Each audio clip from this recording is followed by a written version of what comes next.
11장. 그들이 예루살렘에 가까이 와서 올리브산 근처 벳바기와 베다니 근에 이르렀을 때 예수께서 제자 2명을 보내시며 말씀하셨습니다. 저기 보이는 마을로 들어가라. 그곳에 들어가 보면 아직 아무도 탄 적이 없는 새끼 나귀가 하나에 매여 있을 것이다. 그 나귀를 풀어서 이리로 끌고 와라. 만약 누가 왜 이러느냐고 물으면 주께서 필요하시니 쓰고 제자리에 갖다 놓겠다고 하라. 그들이 가서 보니 길거리 어느 문 앞에 새끼 나귀가 매여 있었습니다. 그들이 나귀를 풀고 있는데 거기 서 있던 사람들이 물었습니다. 뭐라는 것이오? 왜 나귀를 풀고 있어? 그들이 예수께 일러주신 대로 대답하자 그 사람들이 허락해 주었습니다.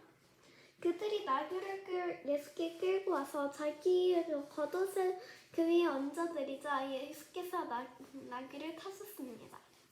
또 사람들이 길 위에 겉옷을 깔아드렸고 또 어떤 사람들은 들에서 나뭇가지를 꺾어 길에 깔기도 했습니다. 앞에서 가는 사람들과 뒤따라가는 사람들이 호산나 복이 있으리로다. 주의 이름으로 오시는 분이여 복이 있도다. 다가오는 우리 조상 다윗의 나라여 지극히 높은 곳에 호산나. 예수께서 예루살렘에서 도착하시자 성전에 들어가셨습니다. 예수께서는 모든 것을 둘러보시고 이미 날이 저물었으므로 12제자들과 함께 베다니로 가셨습니다. 이튿날 베다니를 떠나시려는데 예수께서 배가 고프셨습니다. 예수께서 멀리 잎이 무성한 무화과 나무를 보시고는 열매가 있을까 해서 가보셨습니다. 가까이 다가가 보시니 잎만 무성할 뿐 무화과 열매는 없었습니다. 무화과 철이 아니었기 때문입니다. 예수께서 그 나무에게 말씀하셨습니다. 이제부터 어느 누구도 내 열매를 따먹지 못할 것이다. 예수의 제자들도 이 말씀을 들었습니다. 예루살렘에 도착하시자 예수께서 성전으로 들어가 거기서 장사하던 사람들을 내쫓기 시작하셨습니다.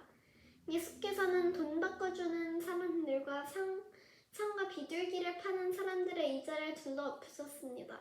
그리고 어느 누구라도 장사할 물건들을 들고 성전 안으로 지나다니지 못하게 하셨습니다.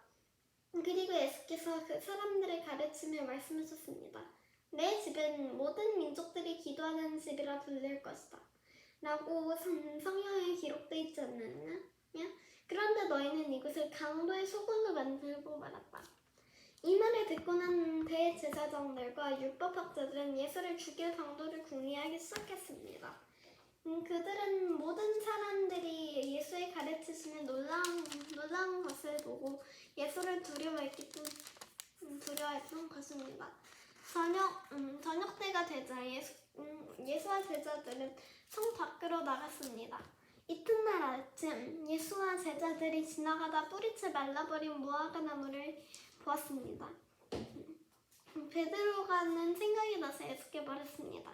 선생님, 보십시오. 저주하셨던 무화과 나무가 말라버렸습니다. 예수께서 대답하셨습니다. 하나님을 믿어라. 내가 너에게 진실로 말한다. 누구든지 저 산에서 들려서 바다에 빠져라 하고 마음에 의심하지 않고 말한 대로 될 줄 믿으면 그대로 이루어질 것이다. 그러므로 내가 너에게 말한다. 무엇이든지 너희가 기도하고 간구하는 것은 이미 받은 줄로 믿으라. 그러면 너희야 그대로 이루어질 것이다. 서서 기도할 때 어떤 사람들과 등진 일이 있다면 그 사람을 용서해 주라. 그러면 하늘에 계신 너희 아버지께서도 너희 죄를 용서해 주실 것이다. 그들이 다시 예루살렘으로 들어갔습니다.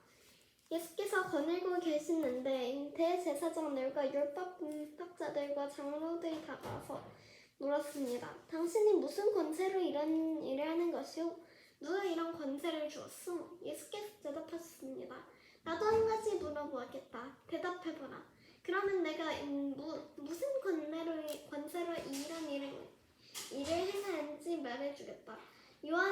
너희들가 하늘로부터 왔느냐 사람으로부터 왔느냐 말해보라. 그들은 자기들끼리 의논하며 말했습니다. 만약 우리가 하늘로부터 왔다고 하면은 그러면 왜 요한을 믿지 않았느냐라고 할 것이다. 그렇다고 해서 사람으로부터 왔다라고 할 수도 없지 않는가? 많은 사람들이 요한을 진정한 예언자로 믿고 있었기 때문에 그들은 백성들이 두려웠던 것입니다. 그래서 그들은 예수께 잘 모르겠소라고 대답했습니다. 예수께서 말씀하셨습니다. 그렇다면 나도 무슨 권세로 이런 일을 하는지 너에게 말하지 않겠다.